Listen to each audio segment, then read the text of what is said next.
Allah Bapa di surga, kami bersyukur kepadamu, kami boleh berbincang-bincang pada hari ini lewat tanya jawab yang dipimpin oleh Bapak Pastor Paul. Dan selanjutnya kami hendak mendengarkan firman Tuhan lewat pembacaan Alkitab dan pemberitaan firman Tuhan oleh Bapak Pastor Paul. Kami mohon Tuhan menolong kami untuk mengerti dan mendapat berkat dari pembacaan dan pemberitaan firman Tuhan pada saat ini. Berkati kami semua Tuhan, ampuni kami dari dosa-dosa kami. Kami berdoa dalam nama Tuhan Yesus Kristus. Amin. Silakan Bu Wahyu. Baik, saya akan membacakan Wahyu pasal 21. Lalu aku melihat langit yang baru dan bumi yang baru. Sebab langit yang pertama dan bumi yang pertama telah berlalu, dan laut pun tidak ada lagi.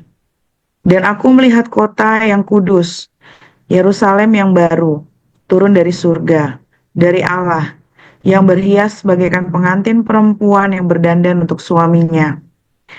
Lalu aku mendengar suara yang nyaring dari tahta itu berkata, "Lihatlah, kemah Allah ada di tengah-tengah manusia, dan ia akan diam bersama-sama dengan mereka.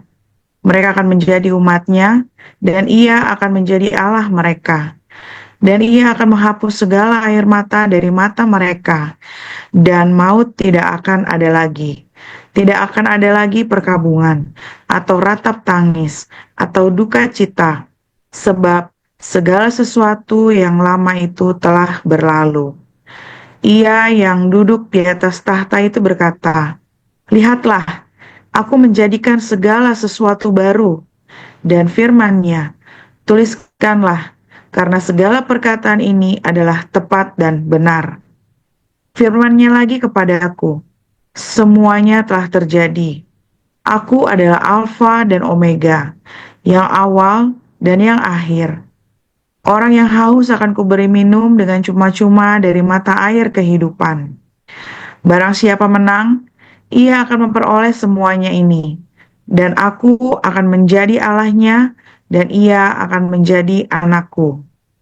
Tetapi orang-orang penakut, orang-orang yang tidak percaya, orang-orang keji, orang-orang pembunuh, orang-orang sundal, tukang-tukang sihir, penyembah-penyembah berhala, dan semua pendusta, mereka akan mendapat bagian mereka di dalam lautan yang menyala-nyala oleh api dan belerang. Inilah kematian yang kedua. Maka datanglah seorang dari ketujuh malaikat yang memegang ketujuh cawan, yang penuh dengan ketujuh malapetaka terakhir itu. Lalu ia berkata kepadaku, katanya, "Marilah ke sini. Aku akan menunjukkan kepadamu pengantin perempuan, mempelai anak domba." Lalu di dalam roh ia membawa aku ke atas sebuah gunung yang besar lagi tinggi. Dan ia menunjukkan kepadaku kota yang kudus itu, Yerusalem, turun dari surga, dari Allah.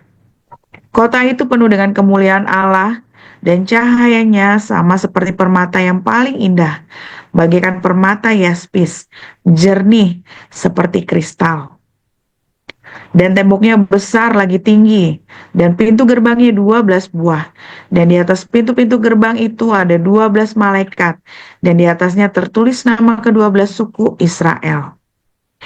Di sebelah timur terdapat 3 pintu gerbang, dan di sebelah utara 3 pintu gerbang, dan di sebelah selatan 3 pintu gerbang, dan di sebelah barat 3 pintu gerbang. Dan tembok kota itu mempunyai 12 batu dasar, dan di atasnya tertulis ke-12 nama ke-12 rasul anak domba itu. Dan ia yang berkata-kata dengan aku mempunyai suatu tongkat pengukur dari emas untuk mengukur kota itu serta pintu-pintu gerbangnya dan temboknya. Kota itu bentuknya 4 persegi, panjangnya sama dengan lebarnya. Dan dia mengukur kota itu dengan tongkat itu, 12.000 stadia, panjangnya dan lebarnya dan tingginya sama. Lalu ia mengukur temboknya 144 hasta menurut ukuran manusia, yang adalah juga ukuran malaikat. Tembok itu terbuat dari permata yaspis, dan kota itu sendiri dari emas tulen, bagaikan kaca murni. Dan dasar-dasar tembok kota itu dihiasi dengan segala jenis permata. Dasar yang pertama, batu yaspis. Dasar yang kedua, batu nilam. Dasar yang ketiga, batu merah. Dasar yang keempat, batu zamrud. Dasar yang kelima, batu enam. Dasar yang keenam, batu sardis. Dasar yang ketujuh, batu ratna cempaka. Yang kedelapan, batu beril. Yang kesembilan, batu krisolit. Yang kesepuluh, batu krisopras.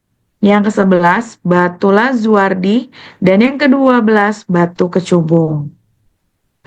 Dan ke-12 pintu gerbang itu adalah 12 mutiara. Setiap pintu gerbang terdiri dari satu mutiara, dan jalan-jalan kota itu dari emas murni bagaikan kaca bening. Dan aku tidak melihat bait suci di dalamnya, sebab Allah, Tuhan yang Maha Kuasa, adalah bait sucinya. Demikian juga anak domba itu. Dan kota itu tidak memerlukan matahari dan bulan untuk menyinarinya, sebab kemuliaan Allah meneranginya, dan anak domba itu adalah lampunya. Dan bangsa-bangsa akan berjalan di dalam cahayanya, dan raja-raja di bumi membawa kekayaan mereka kepadanya. Dan pintu-pintu gerbangnya tidak akan ditutup pada siang hari, sebab malam tidak akan ada lagi di sana, dan kekayaan dan hormat bangsa-bangsa akan dibawa kepadanya. Tetapi tidak akan masuk ke dalamnya sesuatu yang najis, atau orang yang melakukan kekejian atau dusta, tetapi hanya mereka yang namanya tertulis di dalam kitab kehidupan anak domba itu. Amin. Demikian firman Tuhan. Ya, saya lanjut dengan Kejadian 1, ayat 1 sampai 31. Pada mulanya Allah menciptakan langit dan bumi. Bumi belum berbentuk dan kosong, gelap gulita menutupi samudra raya, dan roh Allah melayang-layang di atas permukaan air. Berfirmanlah Allah, jadilah terang, lalu terang itu jadi. Allah melihat bahwa terang itu baik, lalu dipisahkannya lah terang itu dari gelap. Dan Allah menamai terang itu siang, dan gelap itu malam. Jadilah petang dan jadilah pagi, itulah hari pertama.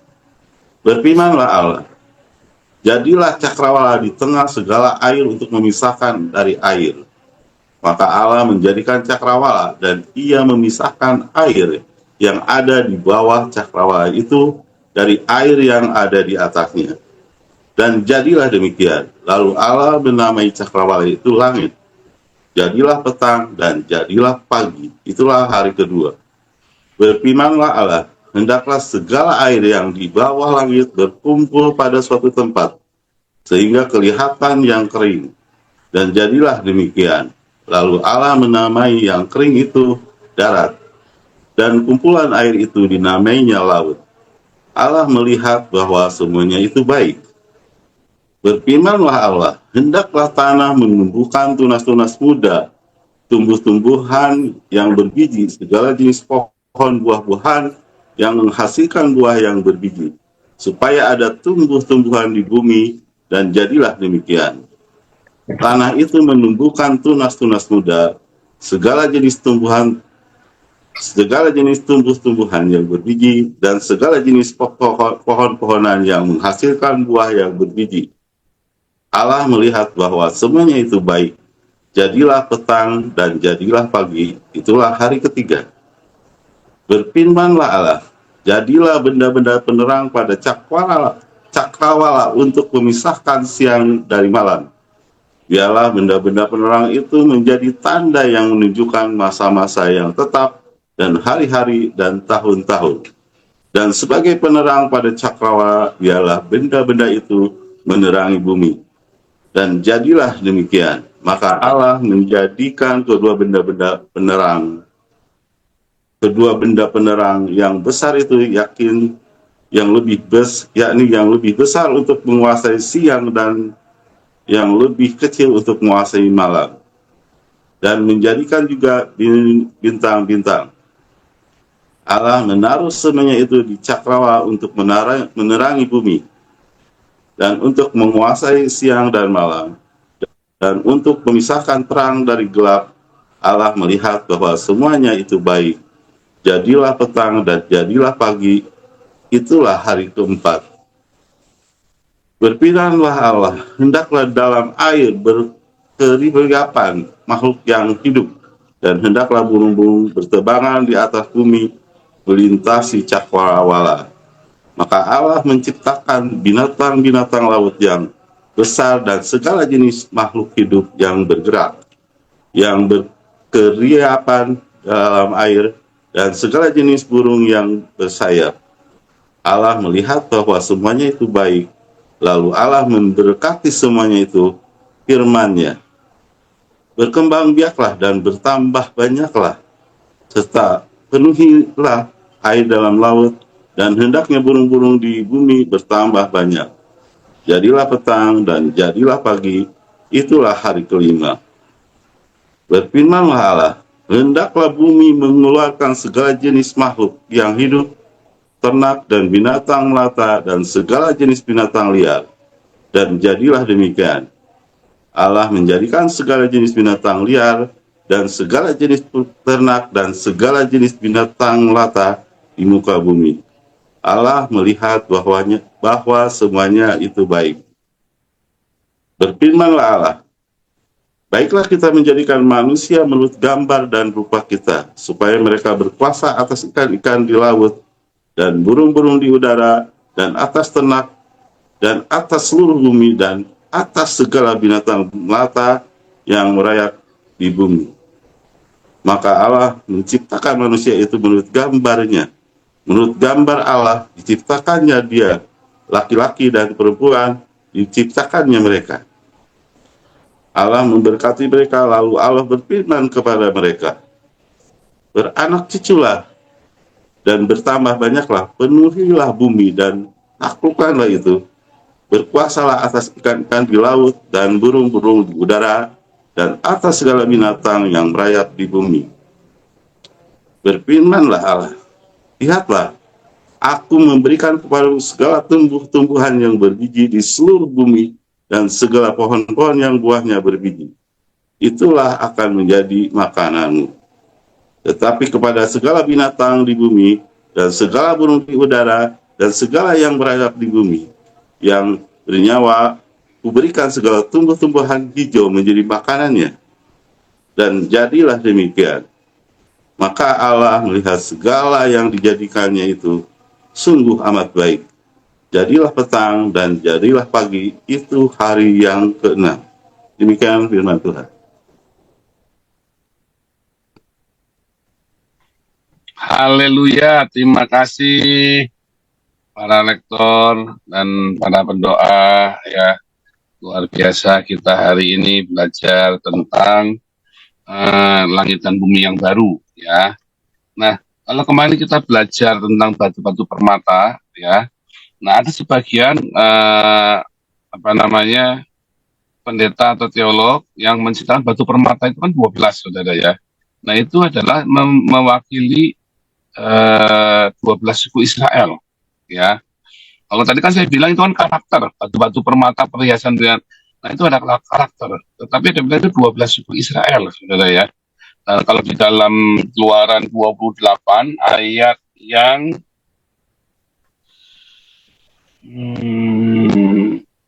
Keluaran 28 ayat ke ayat ke 17, 18, 19 dan 20 dan 21. Nah, ayat 21-nya berkata itu adalah suku Israel. Ya, boleh saudara ya. Tetapi kalau kita lihat sebenarnya kalau Anda lihat suku 12 suku Israel, mereka punya karakter sendiri-sendiri, saudara. Ya, mereka punya karakter sendiri-sendiri. Kalau Anda lihat berkatnya Yakub, ya berkatnya Yakub kepada suku Israel pun sendiri-sendiri. Dan sifat 12 orang ini juga sendiri-sendiri. Kata 12 ini kayaknya keramat sekali ya, saudara ya. 12 horoskop itu kan 12 bintang, 12 sio, ya kan? Itu kan sebuah sesuatu yang apa namanya keramat, ya. Kalau kita melihat ya bahwa ternyata angka 12 ini menceritakan tentang kelengkapan dari semua yang ada di muka bumi ini. Angka 12 ini adalah lengkap, artinya ya. Sebentar ya, saya tunjukkan.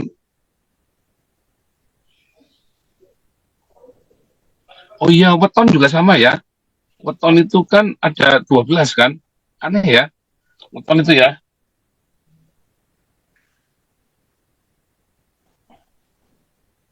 Yaitu apa namanya, hari biasa dan hari pasaran ya.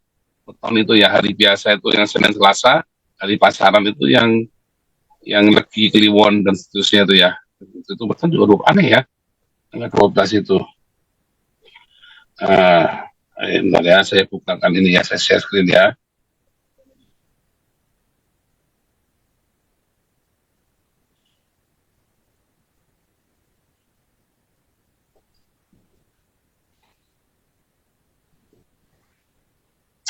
Sebentar ya.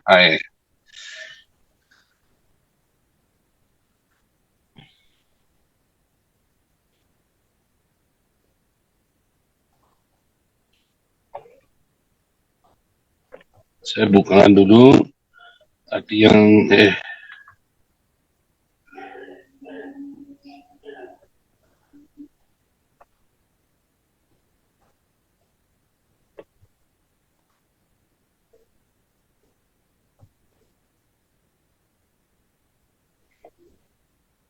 12 ayat ke-17 ya.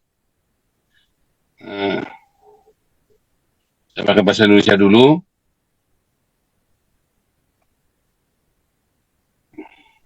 Haruslah kau tata dengan permata tataan, 4 saja permata, yaspis merah, krisolit malakit, batu darah, lasurit hijau, ini segala macam ya, permata ambar, aki, kecubung, ya, virus, krisopras, ya, krisopras dan nefrit. Sebentar ya.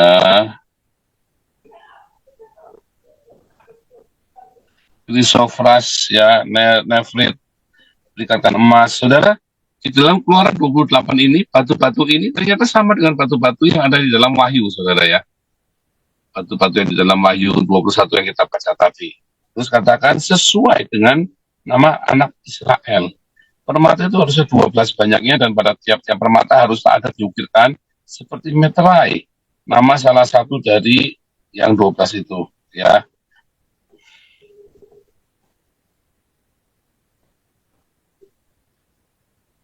Ya, itu ya.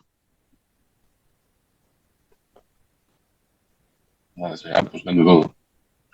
Sama ya tadi ya, yang 12 permata itu. Jadi angka 12 itu bukan cuma di Israel saja, ternyata di seluruh dunia adalah sebuah kelengkapan. Ya, kalau dalam istilahnya dalam Kabbalah itu adalah kelengkapan divine complicity ya. Divine sebentar ya, saya lupa namanya ya. Pokoknya intinya bahasa Indonesia itu kelengkapan ilahi gitu ya. Sebuah kelengkapan ilahi, angka 12 itu. 12 gerbang, 12 rasul, 12 suku Israel, ya, ada 12 roti sajian, ada 12. Apalagi saudara ya. Tadi ya 12 batu permata, ya. Aneh ya, memang begitu saudara ya, memang begitu. Ya, 144.000 kan juga 12 kali 12 kan, 144.000 orang kudus. Nah, jadi ada kelengkapan ilahi. Makanya ketika kita cerita tentang 12 batu permata, itu cerita tentang 12 suku Israel dan 12 rasul. Tetapi kita juga lagi cerita tentang karakter, saudara. Bagaimana karakter itu yang sudah dirubahkan. Ada karakter-karakter yang sudah dirubahkan. Makanya disebut dengan barang-barang yang berharga, permata, emas, berlian, Itu yang semua itu barang-barang berharga. Itu dihasilkan dari karakter. Karakter apa saja, saudara? Ya.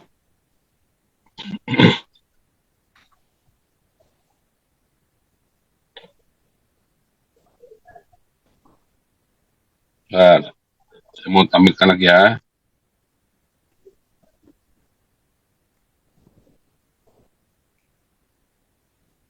Oh, sebentar ya. Ini lagi agak susah ya.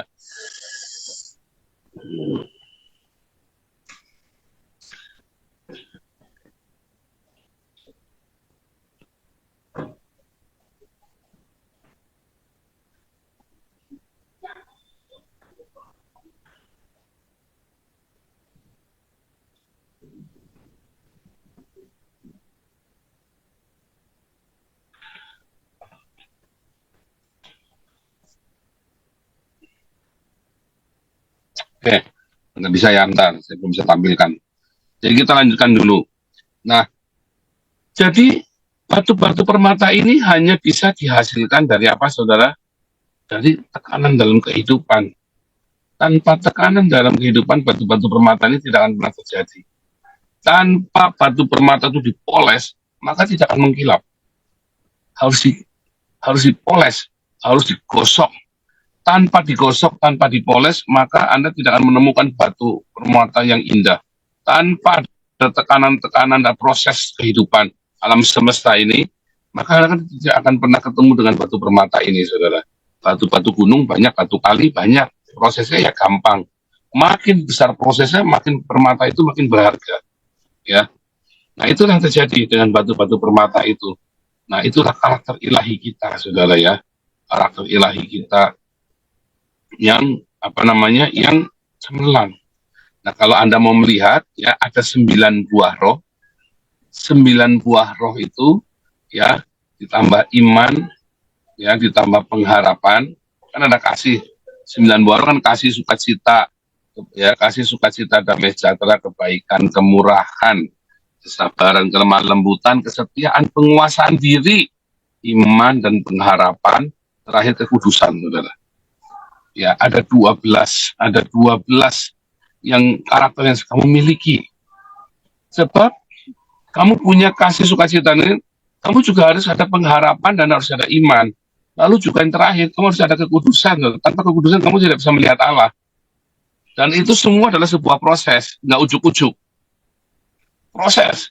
Kamu tidak akan pernah punya sukacita tanpa kamu mengerti. Ya, saya bisa punya sukacita walaupun nggak punya uang. Ya, beneran kalau saya nggak punya bukan minta-minta, saudara, serius, saya nggak minta-minta, jangan kita minta-minta. Kenapa? Karena kan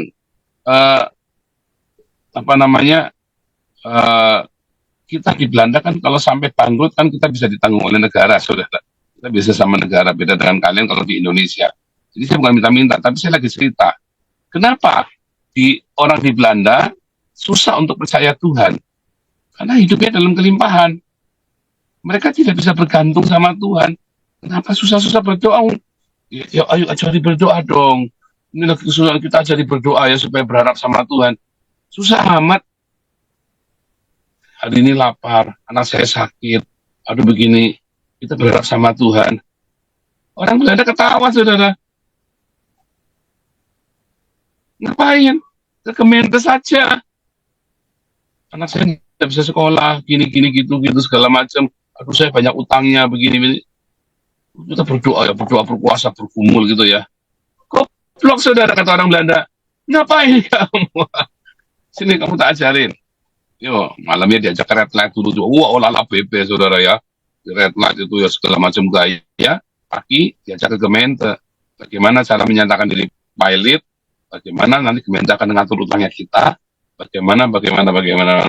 Besok kita sudah dikasih kerjaan, sudah dikasih rumah baru, sudah dikasih segala macam, utangnya kita nggak usah pikir. Gemeente yang bikin utangnya. Itu loh masalahnya, saudara. Jadi orang-orang Eropa ini akan sulit sekali karena mereka tidak mengalami proses kehidupan seperti di negara-negara berkembang, negara-negara dunia ketiga. Mengapa iman orang-orang di dunia ketiga itu sangat radikal?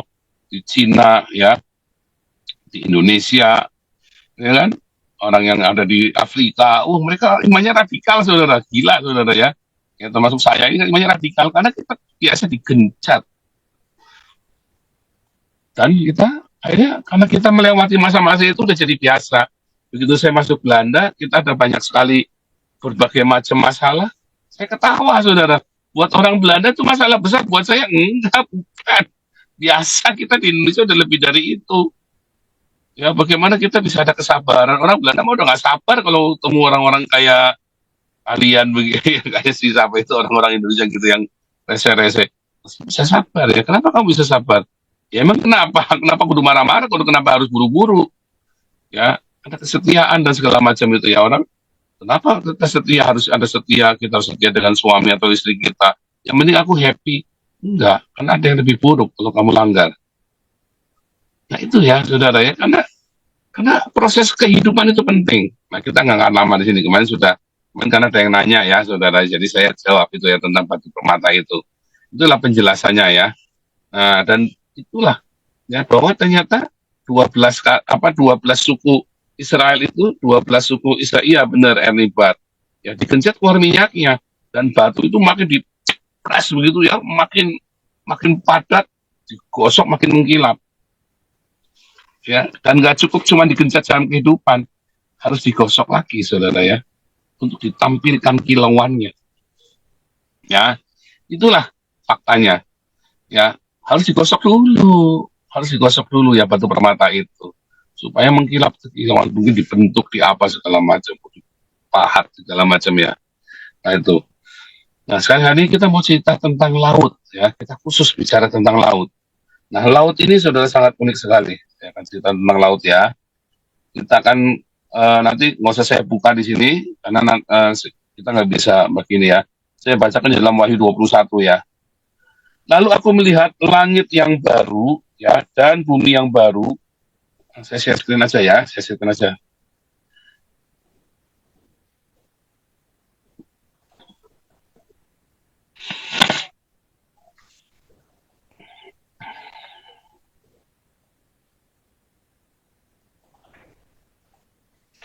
Aku melihat langit yang baru dan bumi yang baru, sebab langit yang pertama dan bumi yang pertama telah berlalu, dan laut pun tidak ada lagi, sobat saudara.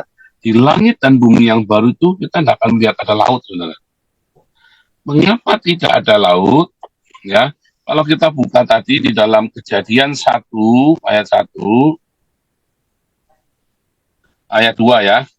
Pada bumi belum berbentuk dan kosong gelap gulita menutupi samudra raya.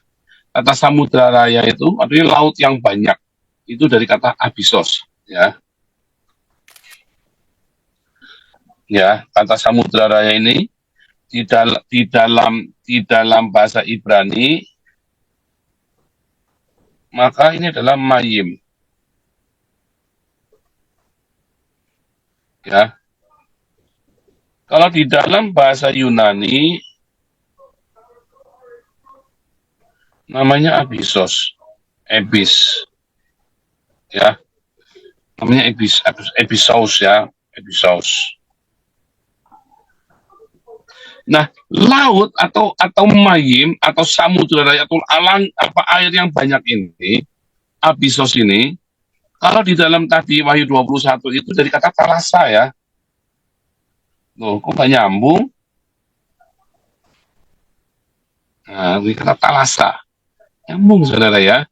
Sebenarnya semua ini adalah sebuah ungkapan untuk air yang banyak, mayim. Di mana mayim yang banyak itulah yang namanya talasa, itulah abyssos, itulah samudra raya, itulah lautan yang luas. Ya, dan kalau kita lihat di dalam Wahyu 20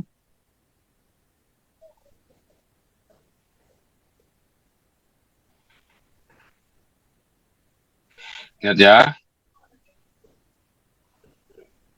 Maka laut menyerahkan orang-orang mati. Oh, kita sekarang tahu nih bahwa ternyata laut itu menyimpan orang-orang mati dan maut dan kerajaan maut menyerahkan orang-orang mati di dalamnya.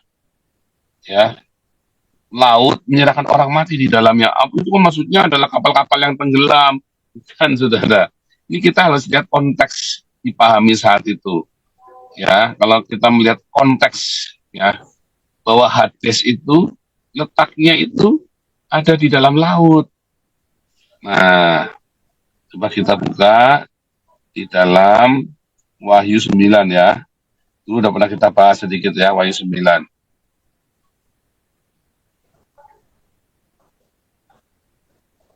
Nah, ini ya.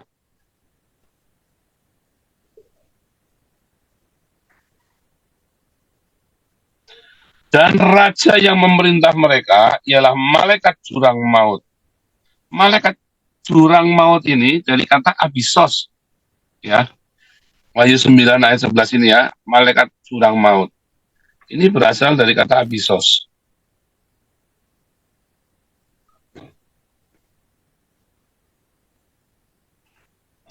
Nah, namanya Abaddon, Apollyon, atau Destroyer, Destruction ya, Destruction.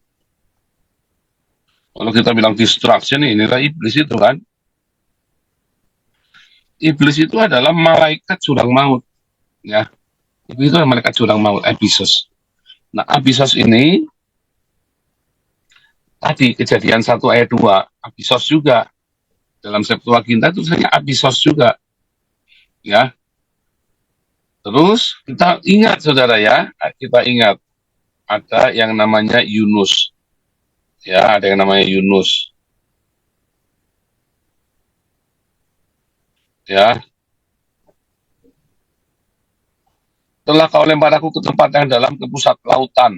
Lalu aku terangkum oleh air, ke gelora gelombangmu melingkupi aku. Ya. Ke pusat lautan.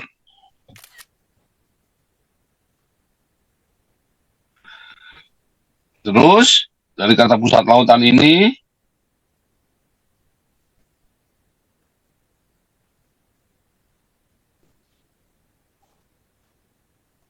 lihat ya, padahal dia ada di mana? Di dalam perut ikan. Tapi dia ngomongnya di bawah arus. Padahal dia ada di perut ikan. Ya, coba lihat.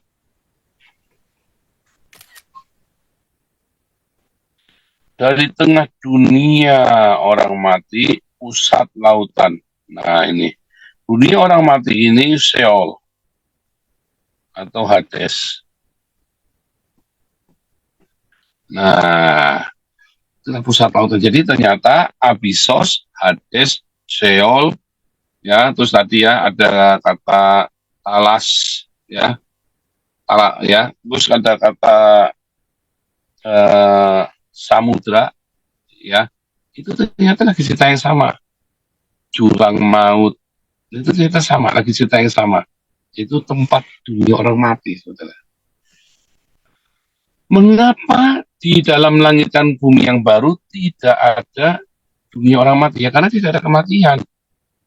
Jadi nggak perlu tempat dunia orang mati, ya kan?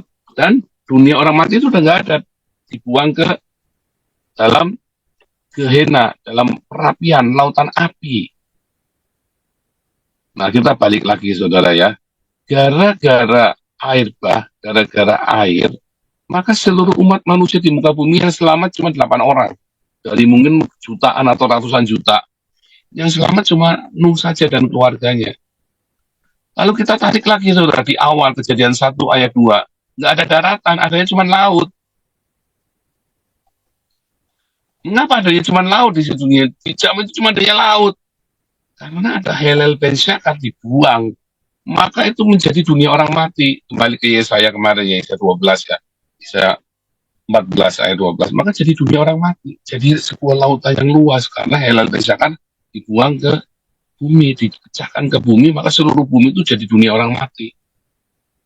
Makanya kemudian Tuhan menciptakan perang dulu di sana. Ya, kita kembali yang tentang penciptaan. Kita nggak baik sana. Saudara, kita sekarang cerita tentang laut.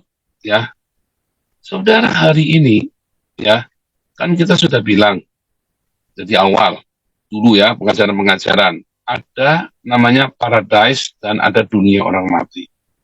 Laut ini adalah dunia orang mati. paradise ini adalah tempat di mana Tuhan bersemayam. Sementara Hades, Sheol atau dunia orang mati ini adalah tempat di mana iblis yang berkuasa di sana. Nah, disitulah roh-roh jahat, orang-orang jahat, kematian ada di sana. Orang-orang yang percaya kepada Tuhan Yesus itu ada di paradise, ada di paradiso. Ya. Dan paradiso itu adalah sebuah taman. Ya, paradise. Eden itu juga adalah sebuah taman ya, Saudara ya. Eden itu adalah sebuah taman. Sebuah taman bernama Eden. Sebuah paradise bernama Eden. Ya.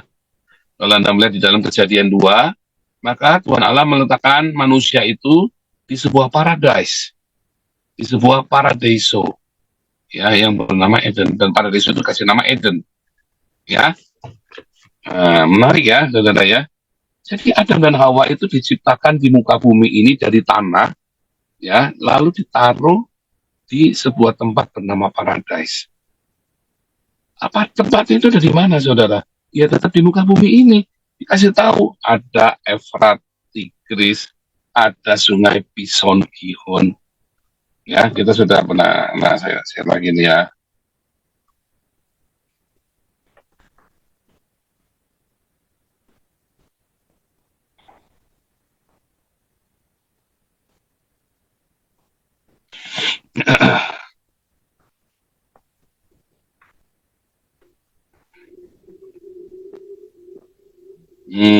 Lihat ya.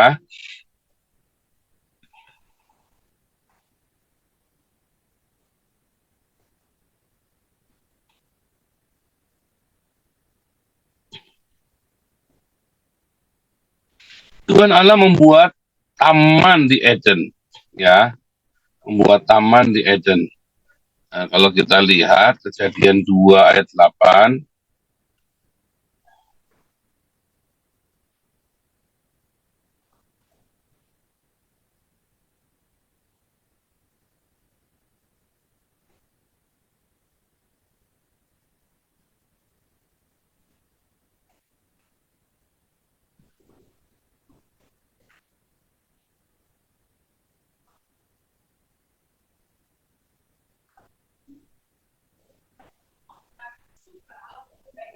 bentar ya.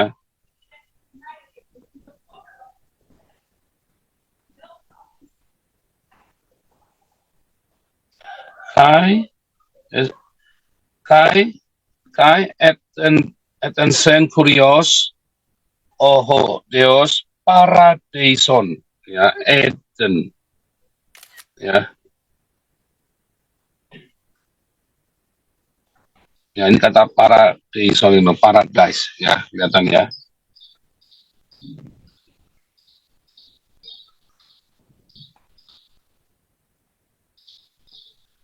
Eden. Jadi Tuhan Allah menempatkan manusia itu di paradise, di Eden, dikasih nama Eden paradise-nya itu. Ya.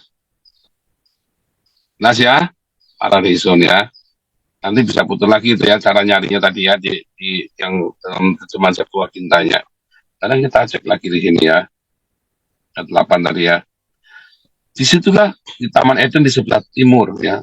Selanjutnya Tuhan Allah membuat taman di Eden di sebelah timur. Disitulah ditempatkannya manusia yang dibentuknya itu. Ya, terus ada sungai yang mengalir dari Eden, ya, Pison yang mengelilingi seluruh tanah Hawilah, tempat emas ada dan emas dari negeri itu baik. Ya, nama sungai kedua adalah Gihon, mengalir seluruh tanah Kus. Kemudian Tigris, ya, yang di sebelah timur Asyur. Dan keempat adalah Efrat. Kalau kita lihat,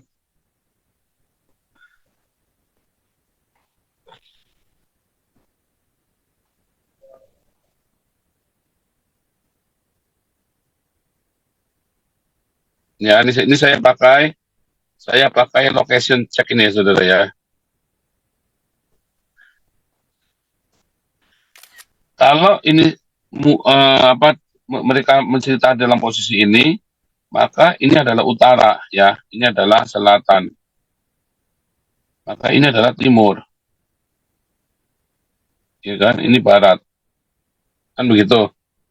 Nah, maka lihat ya, di sini ada sungai Tigris dan Efrat.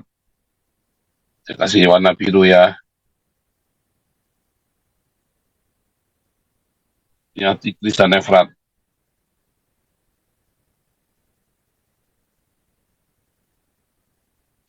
Nah, inilah yang Laut Merah ini adalah sungai Gihon yang mengelilingi Tanah Kus. Tanah Kus itu Afrika itu ya, saudara ya. Itulah sungai Gihon. Lalu di sini ada mengelilingi Hawila. Inilah yang namanya sungai Pison. Maka kita tahu inilah Eden. Ya, kasih kuning ya, Eden. Inilah Eden yang hijau ini ya, yang biru itu ya. Itulah Eden. Di sebelah timur siapa? Di sebelah timur yang waktu Musa nulis di sebelah timurnya. Lalu dikatakan manusia itu disuruh keluar ke sebelah timurnya Eden. Sebelah timurnya lagi mana, saudara? Ini daerah Ur, daerah Elam, Mesopotamia, ya Mesopotamia, Ur, Elam yang sekarang jadi Persia atau dan Irak, Ur, Irak, Iran itu ya. Itulah manusia, peradaban manusia pertama kali setelah mereka keluar dari Eden ada di sana. Ya, itu dalam Sumeriologi juga sama ya. Ini arsitektur bukan ngarang kata Alkitab mitos enggak, ini beneran ya, sains ya. Historical, ada arkeologinya. Nah, itulah sebuah taman yang namanya Paradise. Jadi kita tahu Paradise ini bukanlah sebuah tempat 3 dimensi, saudara. Ya, tetapi sebuah kondisi. Karena ketika Yesus berkata hari ini kamu bersama aku di Paradise, maksudnya Paradise yang sama. Ya, pada hari juga kamu bersama dengan aku di Paradiso, katanya Tuhan Yesus kepada orang yang disalib bersama dia. Dan Paulus dibawa ke langit yang ketiga, Uranon yang ketiga, Paradeiso dia bilang. Uranon yang ketiga itu Paradeiso ya.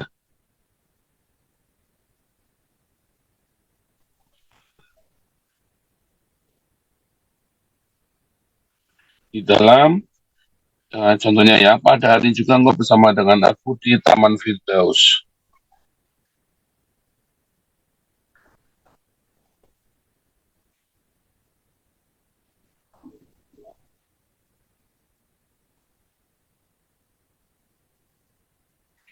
Dia katanya Paulus ya, aku tiba-tiba diangkat ke Firdaus.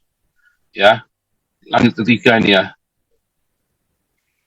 Tiba-tiba diangkat ke Uranon yang ketiga.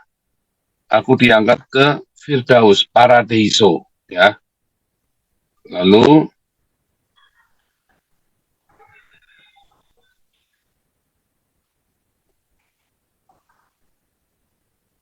sesungguhnya hari ini kamu bersama dengan aku di Firdaus, kata Tuhan Yesus. Paradeiso, saudara. Paradeiso yang sama yang Tuhan Yesus ngomong. Paradeiso yang sama yang dilihat oleh Paulus. Paradeiso yang sama yang tempat tinggalnya Adam dan Hawa. Jadi paradeiso itu adalah sebuah kondisi.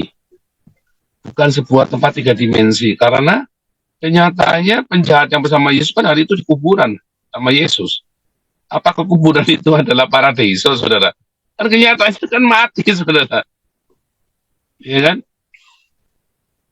Jadi di paradeiso apanya? Jiwanya. Lalu Paulus, di luar tubuh atau di dalam tubuh, katanya entah di luar tubuh. Artinya itu adalah sebuah penglihatan paradeiso. Ya. Nah, kita kembali, saya stop share ya. Karena kita tahu ya, jadi Adam dan Hawa itu ada di Paradeiso. Lalu mereka memutuskan untuk keluar dari Paradeiso. Mereka makan buah pengetahuan baik dan jahat. Nah, Paradeiso itu tadi adalah tempat di mana Tuhan berada, saudara. Di mana tempat Tuhan ada. Ya kan? Apakah Allah itu? Allah adalah roh. Jadi paradiso adalah sebuah roh. Sama seperti Adam dan Hawa, rohnya tinggal di paradiso, badannya tinggal di bumi. Terpisah dong? Enggak, paradisonya ada di bumi. Suasana surga itu ada di bumi. Karena roh itu tidak dibatasi oleh ruang dan waktu.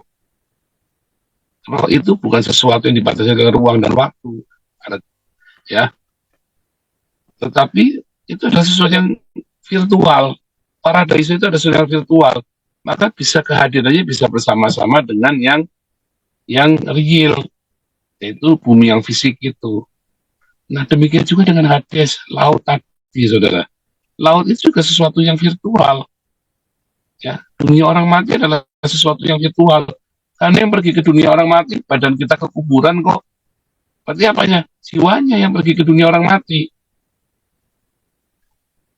Nah, dulu saya pernah berkata sama kalian ya, bahwa kamu mau pilih pergi ke Hades atau ke Paradiso.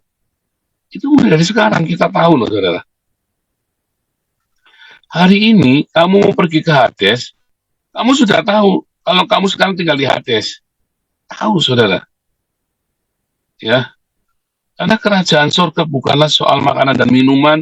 Kalau kamu rakus, kalau kamu selalu dengan materi, kalau kamu selalu tidak bisa menguasai hawa nafsumu, maka kita sudah sama-sama tahu kamu ada di Hades, di dunia orang mati.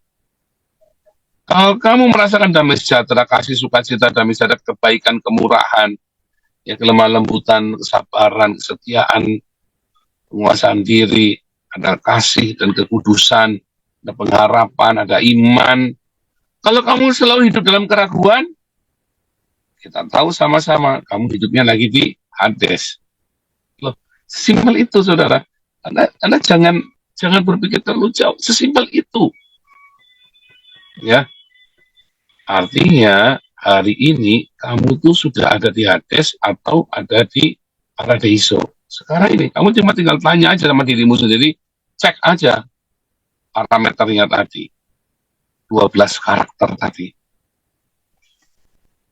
Ya, 12 karakter. Ya, kasih sukacita, 12 batu permata. Ya kan 12 batu permata. Kasih sukacita, damai sejahtera, kebaikan, kemurahan. Kita share ya.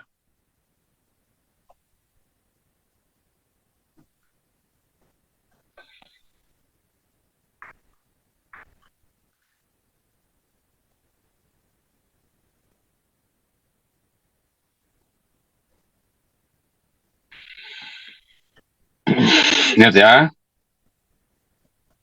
Ganta 5 ayat 22 dan 23.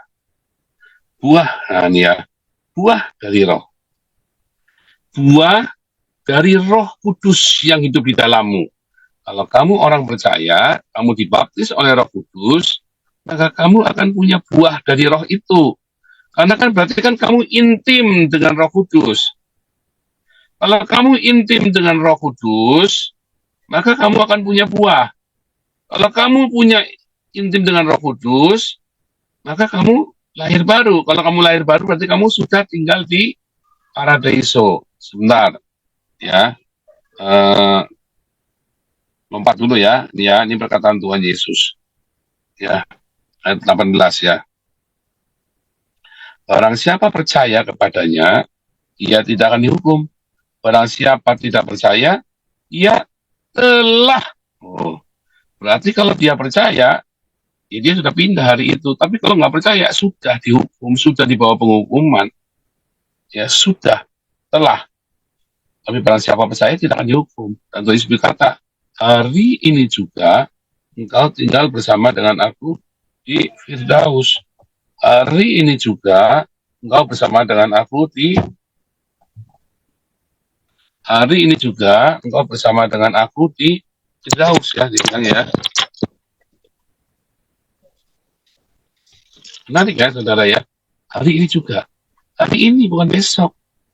Jadi ketika kamu percaya, ya, maka dia sudah berpindah. Ketika dia percaya, ya, kita baca dari Yohanes 3:16 ya. Yohanes 3 ayat 16. Karena begitu besar kasih Allah akan dunia ini, sehingga ia mengaruniakan anaknya yang tunggal, supaya setiap orang percaya tidak binasa, melainkan beroleh hidup kekal. Lihat ya, barang siapa percaya, ia tidak akan dihukum. Barang siapa tidak percaya, ia telah berada di bawah hukuman. Ya,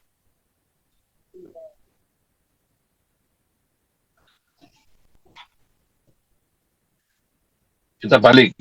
Nah sekarang, kalau Anda berkata percaya, hari ini juga Anda akan bergaul dengan Roh Kudus. Ya, kalau nah ya, aku juga lagi nih. Jika seseorang tidak lahir kembali, ia tidak dapat melihat kerajaan Allah. Ya, jika seseorang tidak dilahirkan dari air dan roh, ia tidak dapat masuk ke dalam kerajaan Allah. Setelah dibaptis, maka dia dibaptis Roh Kudus, maksudnya begitu ya. Maka kita kembali. Karena kalau dipenuh dengan Roh Kudus, maka ada Galatia 5 ayat 22. Tetapi buah roh ialah kasih, sukacita, dan kasih. Siapa yang jadi punya kasih? Kasih itu bukan kasihan. Kalau kasihan itu kamu sombong. Kalau kamu lihat orang, kasihan ya, kasihan ya, kasihan ya, ya, itu kamu sombong. Tapi kalau kasih itu bukan kasihan, saudara ya. Ya, nanti di Bun Pagi sudah bolak-balik dijelasin. Kalau kamu punya sukacita, kalau kamu punya damai sejahtera, tuh, siapa di sini hidupnya nggak damai, masih khawatir, hidupmu galau, resah. Yo, jangan-jangan kamu belum lahir baru loh, saudara. Siapa di sini yang mengeluh terus, tidak ada sukacita, hidupnya galau terus. Siapa di sini yang nggak sabaran, gemerungsung terus, apa-apa maunya gemerungsung. Sesekali kamu bisa salah, tapi kalau bolak-balik begitu kamu nggak, itu namanya kamu sudah sana. Ya, siapa di sini yang nggak suka memberikan kemurahan kepada orang lain? Kejam gitu ya, kejam. Sadis, kuat, singgir kalau sikat, nggak ada kemurahan hati sama sekali. Siapa di sini yang tidak suka berbuat baik? Enakan kamu. Ngapain aku bikin baik? Enakan kamu. Siapa di sini yang tidak setia? Ya, suka selingkuh. Yang tidak pernah menyelesaikan pekerjaannya dengan benar. Siapa di sini yang suka ya mendua hati? Siapa di sini yang nggak mau lemah lembut? Lemah lembut itu apa, saudara? Kemarin sudah diajarin. Mau diajar. Lemah lembut itu bukan lemah gemulai kayak ini ya, apa namanya, ras tidak bertulang, yang melambai itu ya, ras tidak bertulang. Ya, bukan. Lemah lembut itu bukan kelemar-kelemar, lemah gemulai, bukan ya. Bukan suaranya halus bisik-bisik, bukan. Kemarin sudah diajari bahwa lemah lembut itu adalah rendah hati, mau belajar dan mau diajar. Ada orang kukwai, bebal, nah itu tidak lemah lembut, itu namanya diajari tidak mau. Saudara, jangan-jangan ada orang yang kukwai ini, ya, jangan-jangan dia belum lahir baru loh, saudara. Ya, orang yang kukwai ini kamu harus amatin. Jangan-jangan belum lahir baru dia. Ya, ada penguasaan diri. Siapa di sini yang tidak bisa menguasai dirinya? Tidak tahu kapan saatnya marah. Saatnya marah dia nggak marah, dia malah bingung. Saatnya harusnya tidak marah, dia marah-marah sendiri. Saatnya dia harus keras, dia nggak bisa keras. Saatnya dia harus lembut, dia malah kerasukan sendiri, kejang-kejang sendiri. Itu namanya kamu nggak bisa menguasai dirimu. Kamu tidak bisa kontrol. Kapan, ya kan saatnya kamu bersuka cita, kamu nggak bisa suka cita, bersungut-sungut. Saatnya kamu lagi ini, malah kamu lepas kendali. Saudara, kalau 9 buah roh ini, ya, ditambah, kamu tidak punya pengharapan. Siapa di sini kamu putus asa? Siapa di sini yang tidak punya iman? Apalagi ya, kalau kamu mudah goyah, ragu-ragu, kamu gak ya, gundah gulana, mau melakukan sesuatu, maju mundur. Jangan-jangan kamu belum lahir baru loh, saudara. Ini menjadi indikator ya, Anda harus selalu cek tiap hari, saudara. 12 permata ini. Ya, terus siapa di sini yang tidak menjaga hidupnya di dalam kekudusan? Loh, kamu sudah tahu kamu nggak masuk surga, jangan kamu pikir surga itu murahan, saudara. Hati-hati, mahal sekali, makanya Yesus harus mati buat kita. Makanya Yesus harus mati di salib buat kita, karena begitu mahal. Jangan kamu pikir murahan, dan jangan bikin gara-gara Yesus sudah menebus kamu, terus kamu jangan sok-sokan sekali selamat tetap selamat. Paulus saja berkata, dia harus melatih dirinya sedemikian rupa. Yesus saja berkata, ya, berusahalah melalui pintu yang sesak itu. Jadi jangan kamu ngomong sok-sokan kamu udah merasa paling suci, agamamu paling benar. Oh, kekristenan adalah ajaran yang paling benar, jelas. Keselamatan yang benar, tapi agamamu itu loh, cara kamu beragama itu loh. Kekristenan agama yang paling benar di muka bumi ini, saudara ya. Yesus Kristus adalah kebenaran yang paling benar yang sejati di muka bumi ini. Tapi jangan berpikir bahwa kebenarannya kamu itu yang paling benar. Yesusnya benar, agamanya benar, ajaran agamanya benar. Kamunya yang merasa paling benar. Itu loh. Kamu harus cek selalu indikatornya ini loh. Ya, itu kan karakter. Kekudusan itu kan juga sebuah karakter. Kamu suka jajan, dikit-dikit, apa suka ngintip, itu kan karakter, saudara. Jadi bukan cuma kasih sukacita, damai sejahtera, ada kesabaran, itu juga kemurahan. Nanti kamu pelit, saudara. Kamu udah tahu kamu neraka. Kamu lemah, kamu misalnya ya, tulang lunak. Tapi kamu kuai, diajarin, kamu coba nih jalannya, jangan melambai begitu. Wah, ini kan suka-suka aku. Terus kamu mulai pacar-pacaran sama jenis. Nah, itu kan, saudara, sebenarnya kamu tidak mau diajar. Dan seterusnya, saudara ya. Nah, itulah batu-batu permata. Terakhir, kita kembali. Nah, orang-orang hari ini, kalau kamu sudah, ini kamu tahu, indikatormu, dan kamu sudah tahu, kamu ada di paradiso. Tetapi, ya, kamu bisa pindah ke lautan loh, saudara. Kamu bisa pindah ke laut itu, bisa pindah ke dunia orang mati. Karena kamu harus memutuskan setiap hari untuk dirimu. Makanya, di dalam dunia yang fana ini, Paulus berkata, lebih baik aku mati. Tetapi masalahnya, Tuhan Yesus berkata, enggak, kamu belum saatnya mati, harus memberitakan. Ya kan, Petrus kan ingin segera meninggalkan kemah kediaman ini, supaya aku bisa berpindah ke dalam kemah yang abadi. Karena di dalam kemah yang abadi, dalam kemah yang fana ini kita menderita. Menderita apa, saudara? Penderitaan badani. Ya kan? Penderitaan apa? Ya, kita merasa dihina, kita harus berjuang melawan dengan pencobaan. Itulah penderitaan. Ketika kita mengalami difitnah, dibohongi, ya, disakiti, kita harus mengucapkan berkat. Ya kan? Itu penderitaan bukan? Itu penderitaan, bukan karena maling ayam, bukan karena di penjara, bukan karena miskin, bukan, saudara. Bukan penderitaan yang itu, ya. Barang siapa telah menderita secara badani, dia tidak berbuat dosa lagi, katanya ya.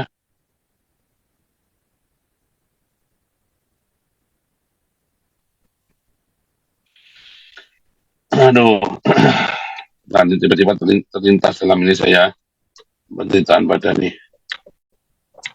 Barang siapa menderita, tidak berdosa lagi. Ya,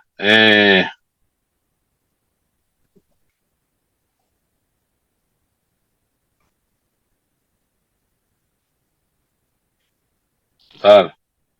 Barang siapa telah menderita secara badani, dia tidak berdosa lagi. 1 Petrus ya. Kan ya? Bentar. Tiba-tiba saya ini ya, kita buka aja dah. Barang siapa menderita badani,